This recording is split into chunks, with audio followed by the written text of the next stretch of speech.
Welcome to the Salmon Runs YouTube. Enjoy the video. In this video, I will explain how to make fruit hot sauce. Making your own fruit hot sauce is a rewarding culinary adventure, combining sweet and spicy flavors. We will cover everything from selecting the perfect ingredients to the final bottling process.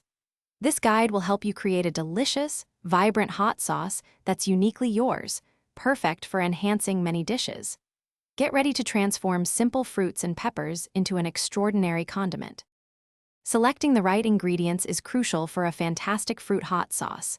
Consider using sweet fruits like mangoes, pineapples, or peaches, which pair wonderfully with spicy peppers.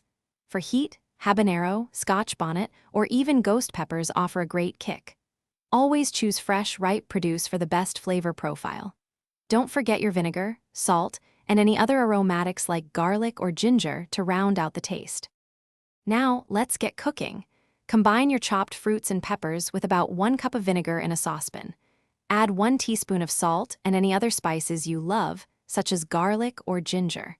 Bring the mixture to a gentle simmer over medium heat. Let it cook for 20 to 30 minutes, or until the fruits and peppers are very soft. Remember to stir occasionally to prevent anything from sticking to the bottom. Once your mixture is cooked and slightly cooled, it's time to blend. Carefully transfer everything into a blender or food processor. Blend on high speed for about 2 to 3 minutes until you achieve a perfectly smooth consistency. For an extra silky sauce, push it through a fine mesh sieve.